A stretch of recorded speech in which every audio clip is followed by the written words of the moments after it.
Ini pendeta, dia saja dengan saya tidak mampu kok. Silakan Pak Pendeta, si artikel. Ya bagus kalau pendeta ini bagus karena beliau ini salah satu nabi-nabi palsu. Pendeta itu nabi Dia palsu. saja tidak mampu Pasti kok buktikan Allah SWT itu. Ya semangat siang Pak Pendeta. Apa kabar? Semangat siang, baik-baik. Allah. Ini siapa toh? Waduh.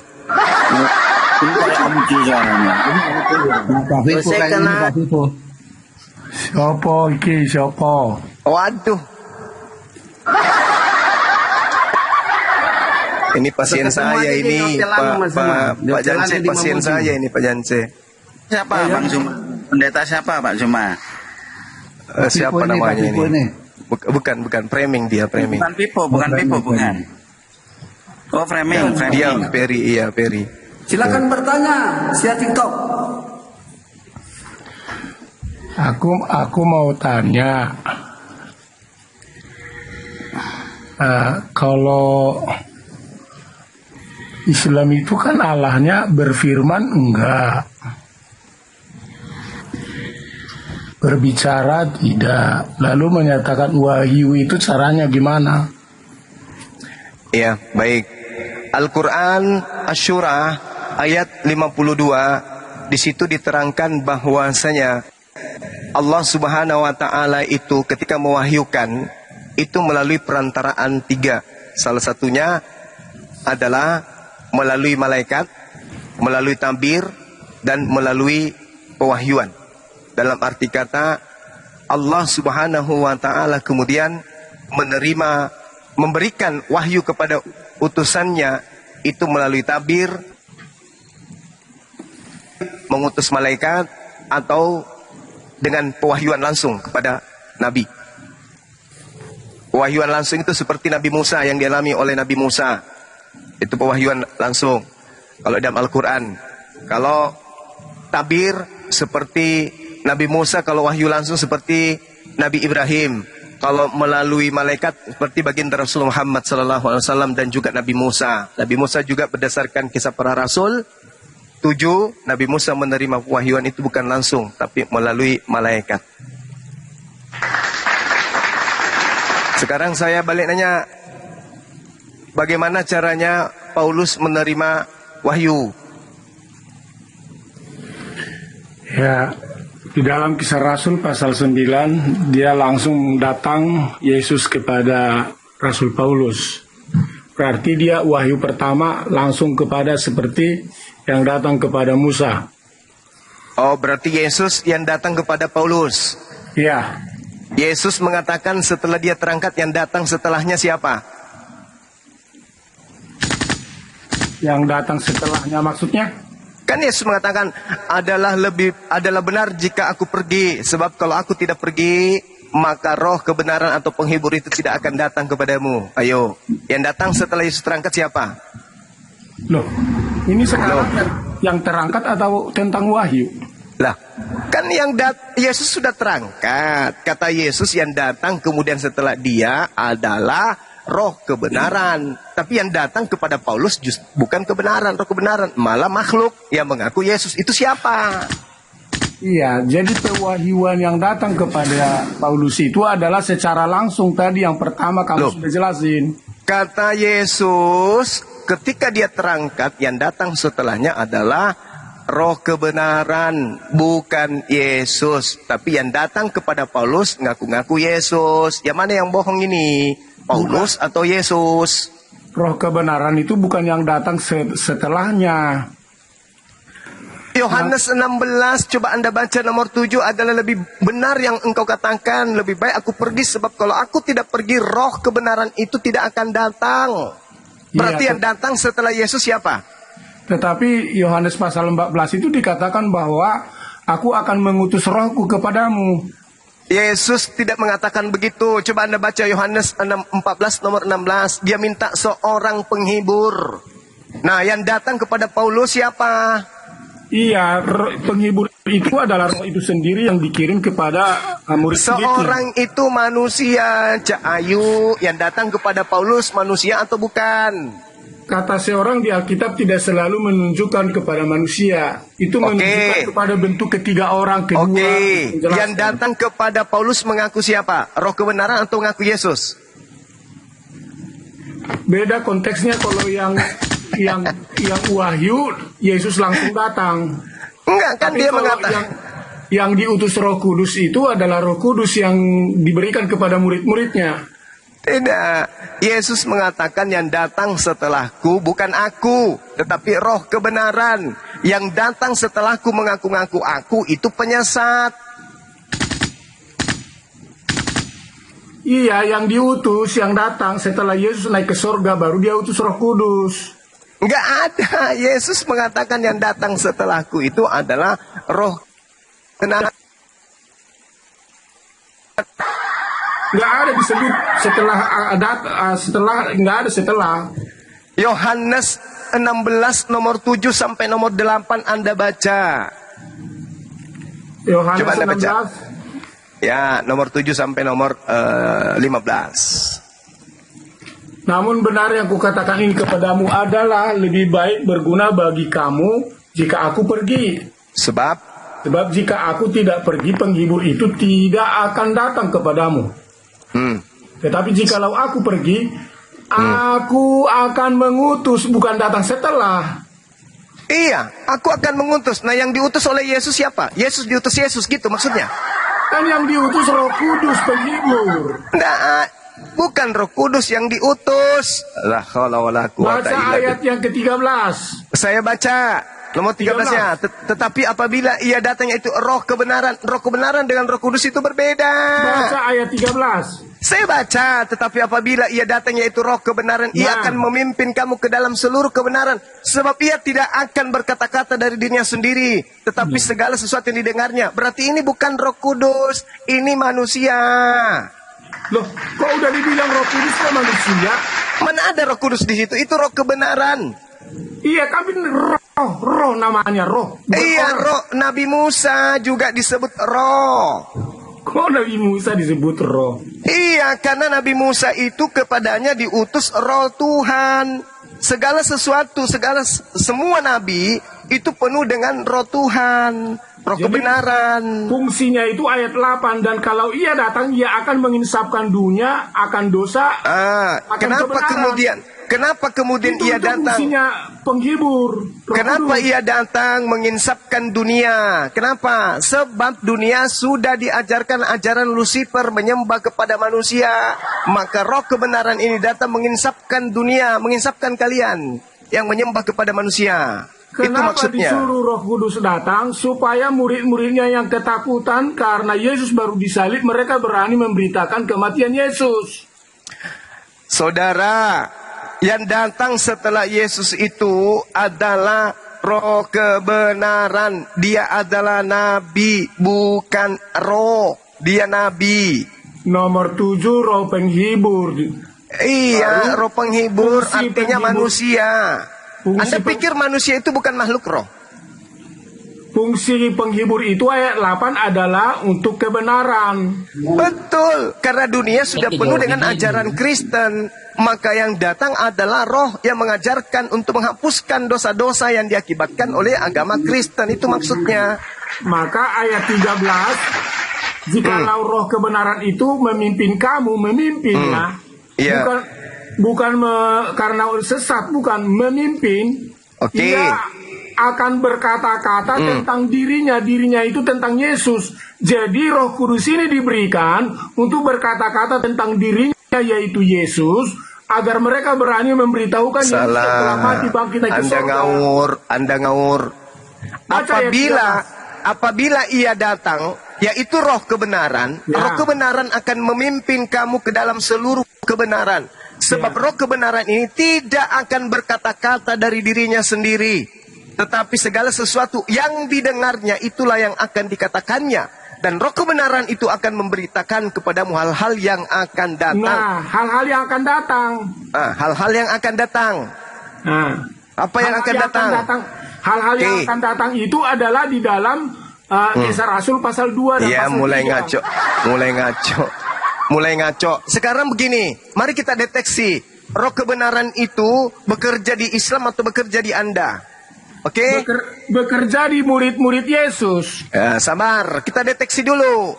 Kalau Anda memahami roh kebenaran itu adalah roh pemersatu, betul? Roh kebenaran itu kepada murid-murid Yesus. Roh kebenaran itu datang untuk mengajarkan segala kebenaran, betul? Apa yang didengar itu yang disampaikan, betul? Kalau tadi di dalam ayat 13 menginsafkan. Nah, mulai ngaco. Ditanya apa, jawabnya apa. Roh kebenaran ketika dia datang, dia membawa kebenaran yang didengarnya, bukan yang dikarangnya, betul? Betul. Nah, sekarang di Islam ketika roh kebenaran itu datang, mengajarkan segala aspek hukum-hukum, dibukukan di dalam Al-Quranul Karim. Sehingga umat Islam menjadikan Al-Quran itu sebagai pedoman kebenaran. Sekarang di Kristen tidak. Roh kebenaran itu datang ke setiap individu Kristen, betul? Betul, tapi secara keseluruhan. Nah, sekarang pertanyaan saya, kenapa Kristen dengan Kristen lain berbeda aliran? Bukankah di dalam 1 Korintus 12, 4-6 ada rupa-rupa karunia, tetapi satu roh, dan ada rupa-rupa pelayanan, tetapi satu Tuhan, dan ada berbagai-bagai perbuatan ajaib, tetapi Tuhan adalah satu yang mengerjakan semuanya dalam semua orang. 1 Korintus 12 nomor 12-13. Karena sama seperti tubuh itu satu dan anggota-anggotanya banyak, dan segala anggota itu sekalipun banyak merupakan satu tubuh. Demikian pula Kristus, sebab dalam satu roh kita, maupun orang Yunani, baik budak maupun orang merdeka, telah dibaptis menjadi satu tubuh, dan kita semua diberi minum dari satu roh. Faktanya orang-orang Katolik, orang Protestan, orang Advent dan seterusnya berbeda-beda. Mana buktinya? Satu roh. Tapi kalau umat Islam panduannya satu. Apapun dia tetap Al-Quran. Al-Quran, Al-Quran, Al-Quran. Kalau kalian apa? Roh yang masing-masing datang kepada diri kalian. Itu apa? Katanya roh pemersatu. Apa enggak mulutmu itu pakai masker terus? Bengkok mulutmu ya. Yang penting saya bukan Tuhan yang digantung di pohon. Tuhanmu pegal. Belum lagi kalau kuhantam rahangnya balok, Tuhanmu pingsan. Rupa-rupa karunia itulah sebagai pembedaan. Sehingga kalau kamu baca di dalam 1 Korintus 12 itu, ada yang ambil bagian jadi tangan, ada jadi mata, ada jadi kaki, tapi itu akan satu di dalam roh. Jadi kalau berbeda Katolik Protestan dengan Katolik dengan Protestan, itu karena perbedaan fungsi kerjanya sama seperti ada bagian mata, ada bagian tangan, ada bagian kaki. Itu maksud dari 1 Korintus 12. 1 Korintus 1:10, tetapi aku menasihatkan kamu saudara-saudara, demi nama Tuhan kita Yesus Kristus, supaya kamu seia sekata dan jangan ada perpecahan di antara kamu, tetapi sebaliknya supaya kamu erat bersatu dan sehati sepikiran. Parah kali. Ini tidak sesuai dengan fakta. Kristen satu sama lain itu saling membenci satu sama lain. Berbeda dengan Al-Quran, ketika roh kebenaran, yaitu baginda Rasul Muhammad SAW, didatangi oleh Roh Kudus, yaitu malaikat Jibril, mereka kemudian satu padu mengajarkan tentang Al-Quran, hukum-hukum Tuhan. Dan itu yang menjadi patokan kami. Wa qulil haqqu min rabbikum. Kebenaran itu sudah didatangkan oleh Allah kepada kalian. Halo? Siapa yang mau beriman silakan taat kepada Quran. Siapa yang tidak beriman silakan ingkar kepada Quran. Itu baru betul sesuai dengan Yohanes 16. Dalam Jadian datang. Dalam sabar. Ya bagaimana Sunni dengan Syiah gimana? Jadi yang datang kemudian kepada orang-orang murid Yesus setelah Yesus itu bukan Paulus, dalam itu bukan Yesus. Dalam 1 Korintus 12 ayat 12, karena sama seperti tubuh satu anggotanya dan anggota-anggotanya banyak, dan segala anggota itu sekalipun banyak merupakan satu tubuh. Jadi kalau ada Katolik, Protestan, Ortodoks itu tetap adalah dalam bentuk tubuh sekalipun beda-beda anggotanya. Itu asumsi Anda.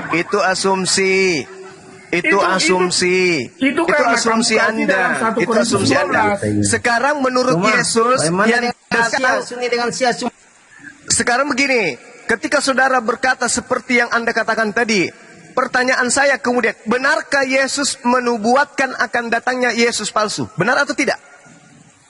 Karena di dalam 1 Korintus 12, karena tubuh juga tidak terdiri dari satu anggota, tetapi banyak anggota. Anda udah kena di situ. Orang Katolik, orang karena aku bukan orang Katolik, orang Protestan, aku tidak termasuk itu sampai kiamat akan bermusuhan. Jadi banyak tubuh, tapi adanya satu Protestan, tubuh, banyak anggota. bukti adanya kesalahan fatal yang dikatakan oleh Protestan terhadap Katolik. Nggak usah lagi Anda melakukan pembenaran. Sekarang permasalahannya adalah, betulkah Yesus menubuatkan akan datang Yesus palsu? Jawab. Tidak ada Yesus menubuatkan Yesus palsu. Lukas, Matius 24 nomor 24. Sebab Mesias palsu. Mesias di situ siapa? Yesus atau bukan?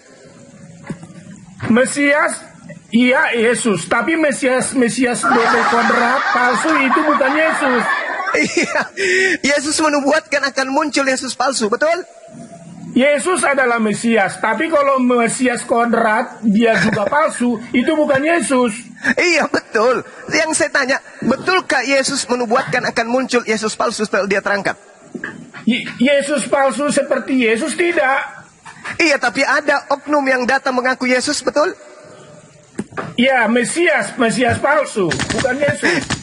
Iya, tapi Mesias palsu maksudnya Yesus palsu, betul? Bukan Yesus palsu maksudnya. Mesias palsu dengan Yesus itu beda. Iya, tahu, saya paham. Mesias Yesus asli dan Yesus palsu sudah pasti bukan Yesus. Yesus palsu artinya Mesias palsu, betul? Yesus itu tetap Yesus. Mesias itu adalah gelar dan jabatan yang akan dikerjakan. Dan jadi Yesus ketika ada jabatan-jabatan yang di dalam dirinya dia, jabatan yang mengerjakan diurapi, disebut ngaku-ngaku dia sebagai yang diurapi, padahal bukan yang berarti disahkan, dia adalah Yesus palsu. Betul, berarti Yesus palsu kan? Mesiasnya yang palsu, bukan Yesusnya. Iya, kalau ada penyesat mengaku Yesus tetapi dia bukan Yesus, itu Yesus palsu atau Yesus asli? Mesias sama Yesus beda. Yesus dalam Lukas 21 nomor 8, waspadalah kepada penyesat yang datang memakai nama siapa? Namaku. Berarti akan datang Mesias palsu dengan memakai nama siapa? Nama Mesias. Namanya siapa? Iya, namanya siapa Mesias yang dimaksud? Ya bukan, nggak tahu namanya siapa.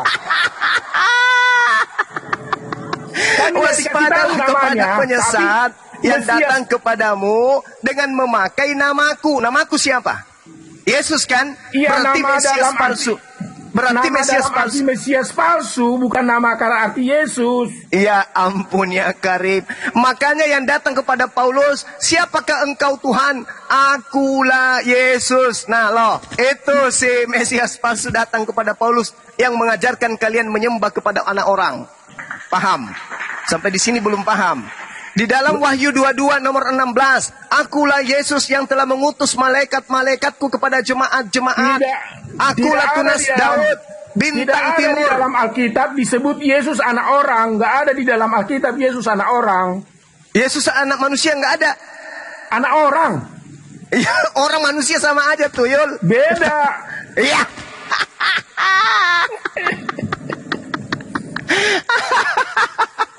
Anak manusia dengan itu anak benar, orang beda. tapi anak orang tidak. Iya.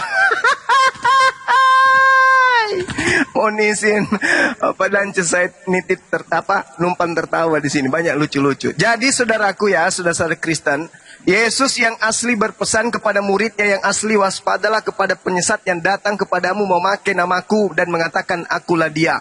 Berarti penyesat itu datang dengan mengatakan nama Yesus. Akulah Yesus. Itu yang terjadi kepada Paulus, itu yang terjadi kepada penulis kitab Wahyu. Akulah Yesus.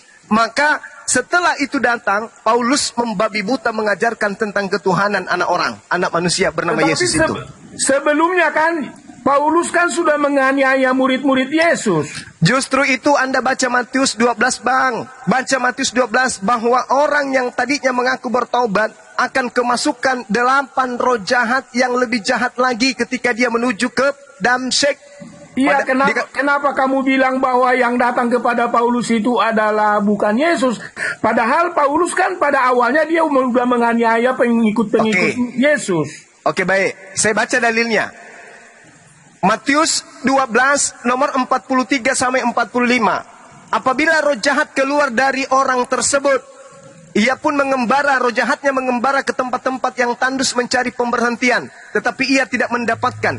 Lalu roh jahat itu berkata, aku akan kembali kepada rumah yang telah kutinggalkan itu.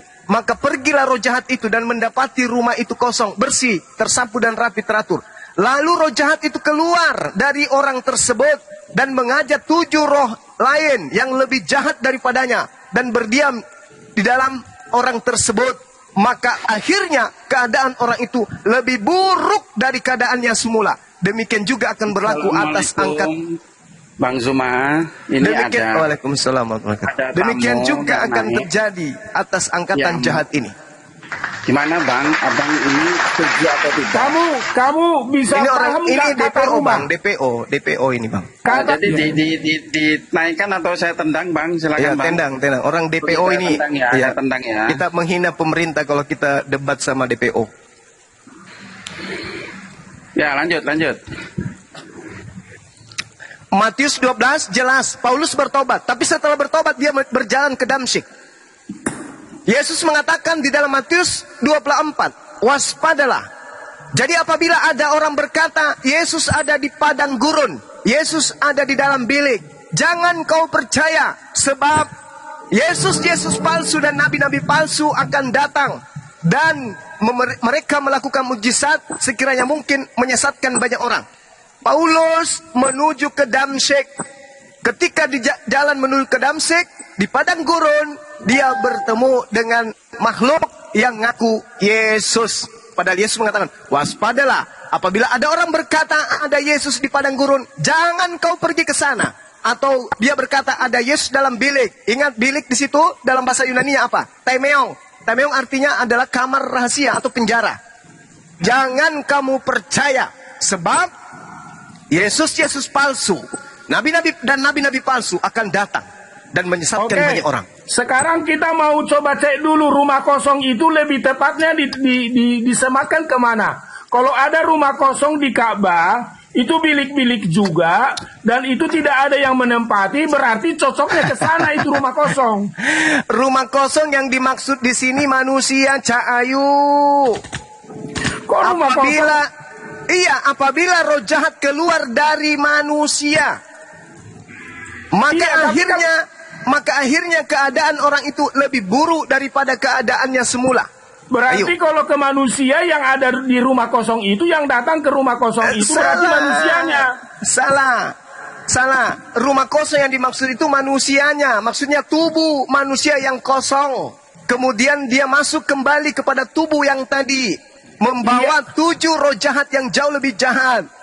Lalu berdiam di situ. Maka akhirnya keadaan itu lebih buruk daripada keadaannya. Ingat, jangan kemana-mana. Karena Yesus mengatakan apa? Demikian juga akan berlaku atas angkatan yang jahat ini. Angkatan jahat seangkatan Yesus. Coba dibaca. Baca. Kalau kamu bilang orang-orang yang datang sujud ke rumah kosong itu, itu di bilik-bilik. Tidak ada hubungannya. Dan yang datang lagi disebut nabi-nabi palsu. Nabi palsu itu Paulus, para pastor dan para pendeta itu nabi-nabi palsu itu. Kalau nabi palsu kan di dalam konteks Yesus bilang itu, dia menyerupai seperti serigala. Nah, Paulus lah dia.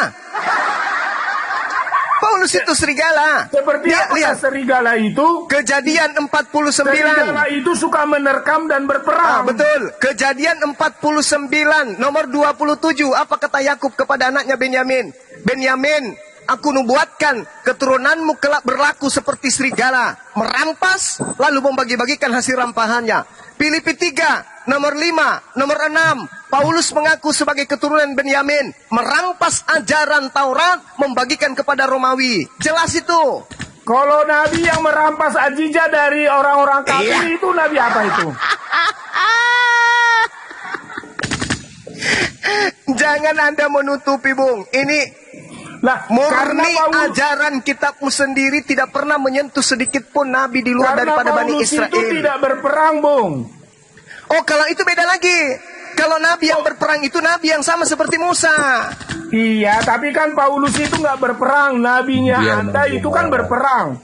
Nabi seperti dengan Kisah Para Rasul 3 nomor 22 nomor 23. Bukankah di dalam Taurat Nabi Musa dikatakan Tuhan akan mengutus seorang nabi sama seperti Musa, dan barang siapa yang tidak mendengarkan nabi itu akan terjadi bahwa akan dibinasakan. Siapa nabi itu yang dimaksud? Di Kisah Para Rasul 3 nomor 22 sampai nomor 23. Yang Nabi dalam mana? Ulangan itu yang mana firmannya ditaruh di mulutnya, bukan diwahyukan. Di mulutnya. Semua yang datang kepada Rasulullah Muhammad SAW itu disampaikan melalui mulutnya, bukan melalui kupingnya, tapi melalui mulutnya. Itulah nabi yang sama seperti Musa. Tadi kamu udah berlawanan. Kamu bilang tadi wahyu ke Muhammad itu bukan langsung pakai mulut, tapi pakai malaikat. Yang Ya mana ampun. ini nabi kamu? Malaikatnya itu menyampaikan kepada rasulnya, dan rasulnya menyampaikan wahyu itu melalui mulutnya. Kenapa? Karena firman itu telah disimpan di mulutnya, bukan melalui penyelidikan seperti rasulmu. Yang datang kepada Musa itu langsung diberikan kepada mulutnya.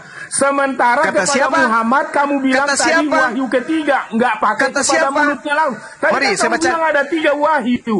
Satu, Coba. melalui langsung. Kedua, coba. melalui tabir. Ketiga, melalui malaikat. Ya. Berarti malaikat ini tidak langsung diberikan kepada Muhammad. Berarti itu yang datang kepada Musa itu sama kepada Yesus. Karena Yesus firmanku, kata Yesus. Enggak, bahwa salah. manusia itu firman itu jadi manusia. Artinya Yesus inilah langsung firman itu, enggak Dengarkan saya. diwahyukan.